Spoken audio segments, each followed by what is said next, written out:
Please do subscribe to Prajabheri News Channel.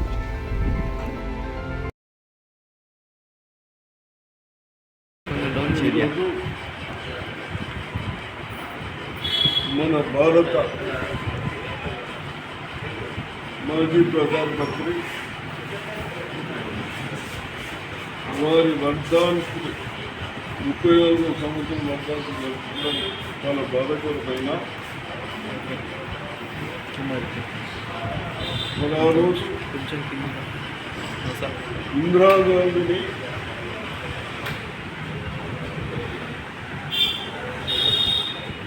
ఆమె మన prime మినిస్టర్గా ఉంది.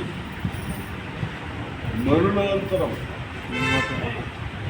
వీరు రాజకీయాలకు దూరంగా ఉంటాను, అటువంటి మనిషి మన ప్రజలకు సేవ చేయాలంట అలా ఆలోచనను పక్కన పెట్టేసి వచ్చి ప్రైమ్ మినిస్టర్గా మనకు 5 సంవత్సరాలు వారు సేవ చేసుకుంటూ యువకులను దృష్టిలో పెట్టుకొని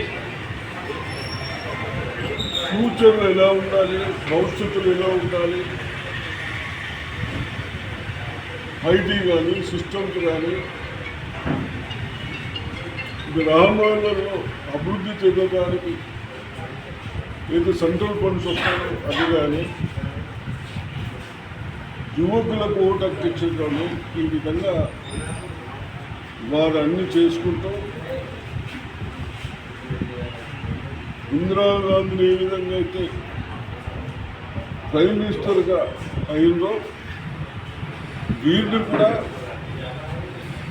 ఎలక్షన్లో ఆ విధంగా చేసిన దుర్మార్గులకు ఇటువంటి ఫ్యామిలీలని తప్పనిసరిగా కాంగ్రెస్ పార్టీ కొరకు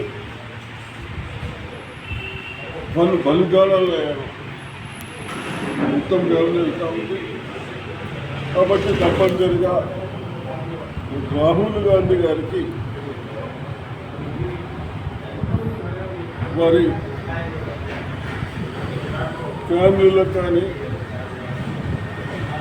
మనశ్శాంతిగా ఉండాలని భగవంతుని ప్రార్థిస్తాము. ఇంకేమైనా ఉందా?